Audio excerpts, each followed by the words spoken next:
Hello viewers, welcome back to my channel ত্রিপিস ব্লগে সকলকে জানাই আবারও স্বাগতম। তো নতুন একটা ভিডিও নিয়ে আবারও হাজির হয়ে গেলাম।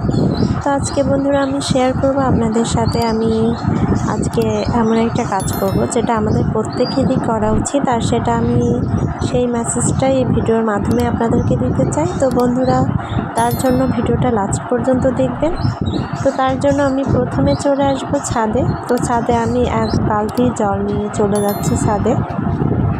তো আমি প্রথমে তিনতলার ছাদে চলে যাচ্ছি। তো তিনতলার ছাদে ওখানে আমি প্রত্যেকটা কর্নারে আমাদের যে দইয়ের অনেকগুলো টাটি হয়েছিল, দই খেয়ে যে টাটিগুলো হয়েছিল সেই টাটিগুলো সব আমি প্রত্যেকটা কর্নারে রেখে দিব প্রথমে। তো আমি কর্নারে রেখে দিচ্ছি, বন্ধুরা দেখতেই পাচ্ছেন। আর আমি টাটিগুলো অনেক সুন্দরভাবে পরিষ্কার করে নিয়ে আসছি, পরিষ্কার করে আমি রেখেছিলাম। তো আমাদের এক সপ্তাহে যে টাটিগুলো হয়েছে সেই টাটিগুলো আমি এখন ছাদে নিয়ে আসছি।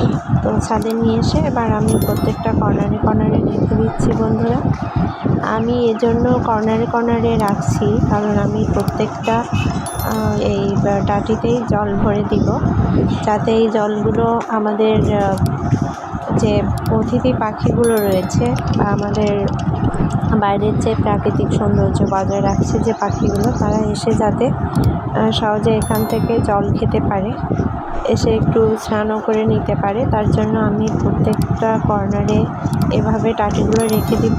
আর এবার আমি টাটিগুলোতে পানি ভরে দিব, পানি ভরে সবগুলো টাটি ভরে রেখে দেব। তাহলে এখানে এসে পাখিগুলো তাদের জল খেতে পারবে বা তৃষ্ণার্ত থাকলে এখান থেকে তৃষ্ণা মেটাতে পারবে। আপনারাও বন্ধুরা ছাদে বা আপনাদের যে খোলা জায়গা আছে সেখানে বড় কোনো একটা পাত্রে এভাবে জল রেখে দিতে পারেন। তাহলে আপনার আশেপাশের যে পাখিগুলো রয়েছে তারা এসে ওখানে জল খেতে পারবে বা অন্যান্য যে প্রাণীগুলো আছে তারাও জল খেতে পারবে। তো বন্ধুরা আপনারা এভাবেও ছাদে বা আপনাদের যে খোলা জায়গা রয়েছে সেখানে এভাবে জল রেখে দিন, যাতে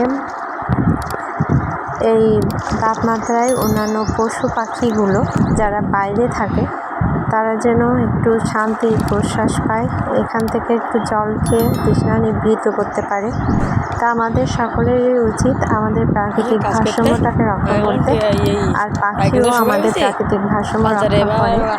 তার জন্য এই প্রাকৃতিক ভারসাম্য রক্ষায় তাদেরকেও বাঁচিয়ে রাখাটা আমাদের কর্তব্যের মধ্যে পড়ে। তো বন্ধুরা দেখতে পাচ্ছেন আমি প্রতিটা টাটিতে জল ভরে দিয়েছি।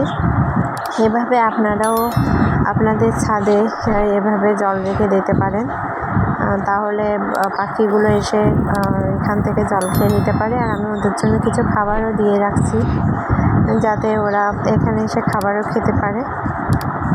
তো বন্ধুরা আমার এই ভিডিওটা কেমন লাগলো প্লিজ কমেন্টে জানাবেন, আর লাইক, কমেন্ট, শেয়ার, সাবস্ক্রাইব করে দিতে ভুলবেন না। আর আমাদের ওদিকে কবুতরগুলো চলে আসছে, ওরাও খাবার খাচ্ছে, ওদের সাথে অনেক বাইরের পাখি এসেও খাবার খায় এখানে। আর বন্ধুরা দেখতে পাচ্ছেন ওরা এখান থেকে জল খাচ্ছে, আর এই যে আশেপাশের যে গাছপালা এখানে প্রচুর পাখি থাকে। তো বন্ধুরা আর এখানে আমি নিচে ছাদে এখানেও ওদের জন্য জল দিয়ে রাখছি। তো দেখেন ওরা কীভাবে স্নান করছে আবার খাচ্ছে, অনেক মজা করে এভাবে।